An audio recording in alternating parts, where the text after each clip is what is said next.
A very good evening and a warm welcome to State of Business on Art Television. I'm Mariam Vijayaratna. Let's have a look at the headlines first. Government makes an effort to enhance law school infrastructure. RM Parks and Shell Gas comes into the country with $100 million. News in detail.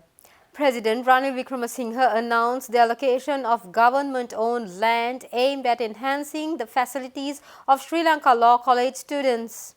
The President reached this decision during a deliberation held at the Parliament complex on the 6th of this month. Highlighting the historical significance of Sri Lanka Law College, which is set to celebrate its 150th anniversary in 2024, President Ranil Wickremesinghe emphasized its noteworthy contribution, having produced 3 presidents. Minister of Urban Development and Housing Prasanna Ranatunga conveyed that a plot of land owned by the UDA will be provided to Sri Lanka Law College in accordance with the President's directive.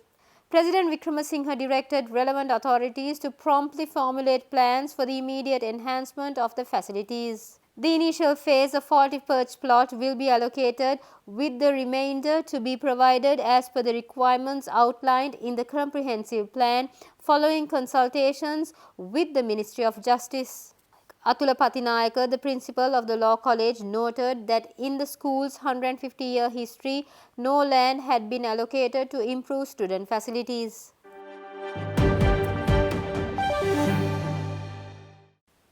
RM Parks, the California-based U.S. fuel distribution company, signed an agreement with the BOI with an investment of $100 million. The company is to serve the Sri Lanka petroleum sector in collaboration with Shell plc.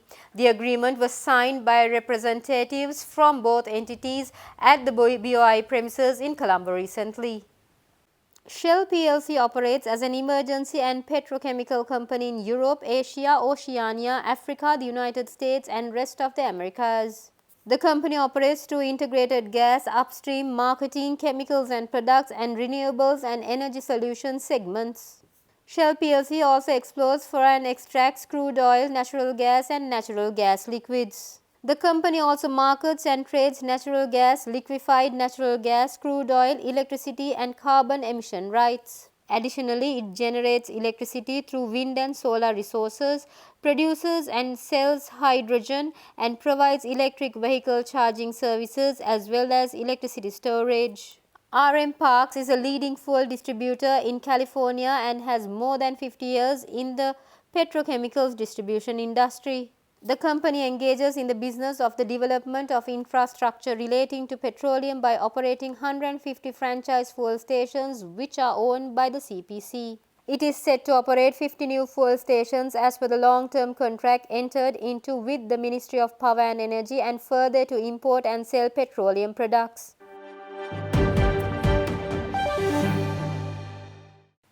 The Sri Lanka Veterinary Association marked a significant milestone as it celebrated its 75th annual general meeting and annual convention in Colombo on the 1st of December.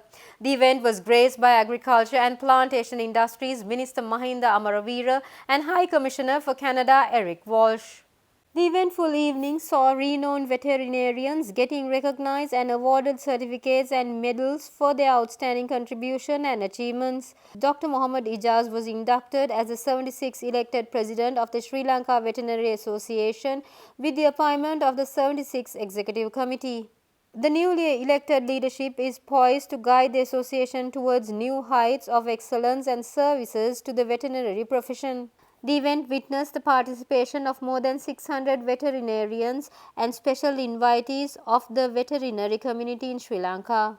Established in 1940, the Sri Lanka Veterinary Association stands as a professional body dedicated to serving and representing the interests of the veterinary profession in Sri Lanka.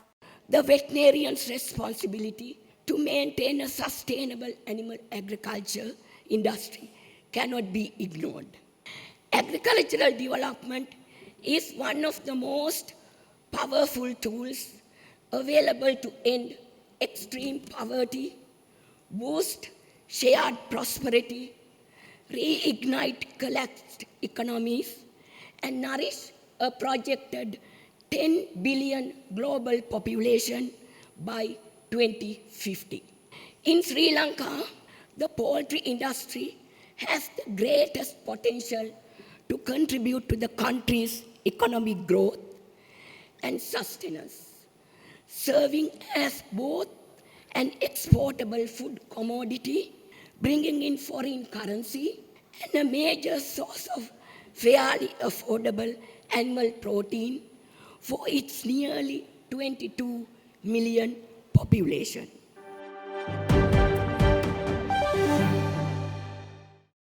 Stay tuned, we'll be right back after this short commercial break.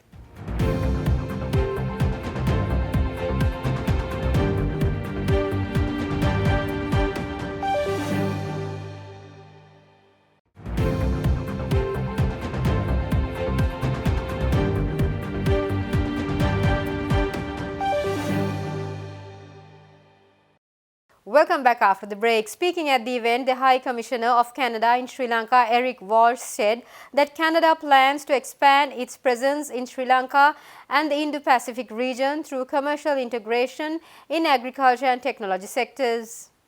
As we look to the future, Canada is committing to expanding its presence in Sri Lanka and in the Indo-Pacific writ large by supporting a more secure, prosperous, and sustainable region.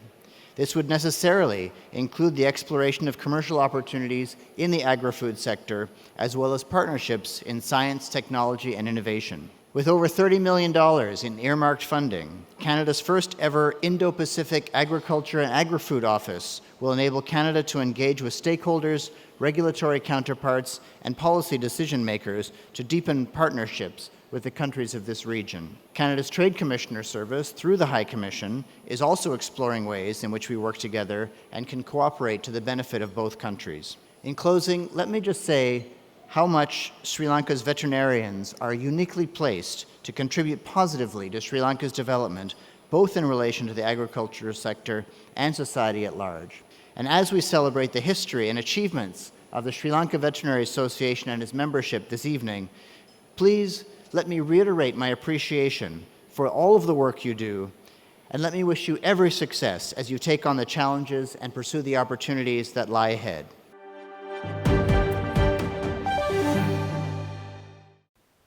Reinforcing a commitment to environmental conservation, SLT Mobitel unveiled its much-anticipated 2024 calendar themed the mangrove ecosystem in Sri Lanka. The calendar celebrates the beauty and invaluable ecological significance of the country's vital mangrove ecosystems and the intrinsic value of the country's natural heritage. The calendar was unveiled at a media event held in Colombo earlier this week.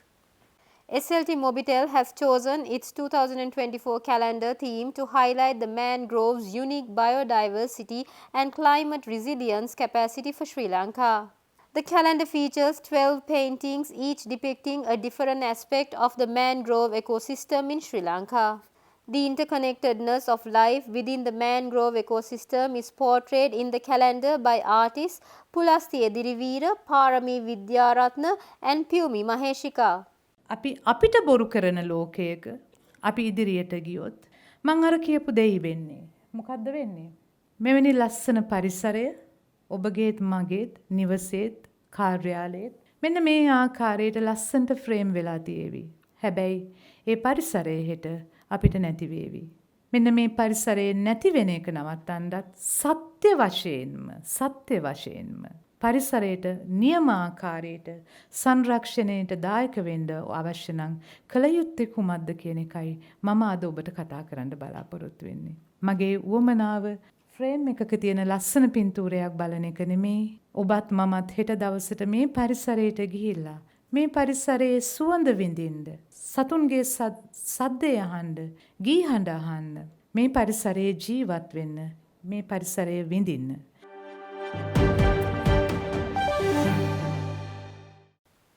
Sri Lanka's premier female choral vocal ensemble, the Soul Sound, celebrated 2 successful decades of activity in the country. To mark the significant milestone, the group held a press conference in Colombo on the 28th of November. Founder of Soul Sounds, Soundry David Rodrigo, addressing the press launch, reminisced on the journey and appreciated the individuals who supported the ensemble since its inception. Soundry David spoke of her own journey where she mentored the senior choir of her alma mater, Holy Family Convent, in 1997. In 2004, the group emerged first runners-up in the youth choir category at the Llangollen International Musical, Stedford in Wales. They went on to win 2 silver medals, take part in the 4th World Choir Games in China and 3 gold medals at the 5th Games in Graz, Austria. The group tours many countries across the globe, performing in India, China, Australia, Kuwait, Austria, France, the United States, Malaysia and South Africa.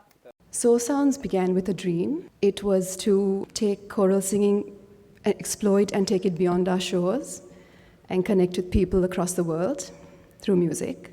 We are basically made up of a diverse group of strong, independent women.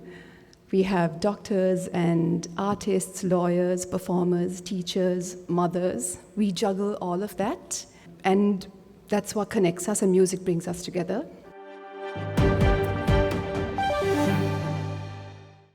Stay tuned, we'll be right back after this short commercial break for the stock updates.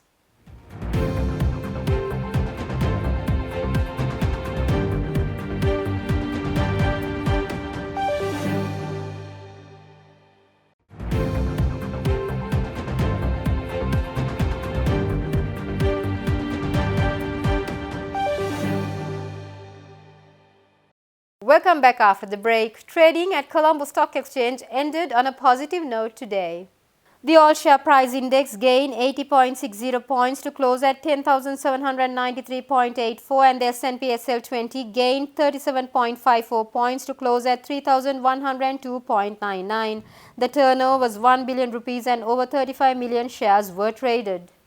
Up next are Forex rates.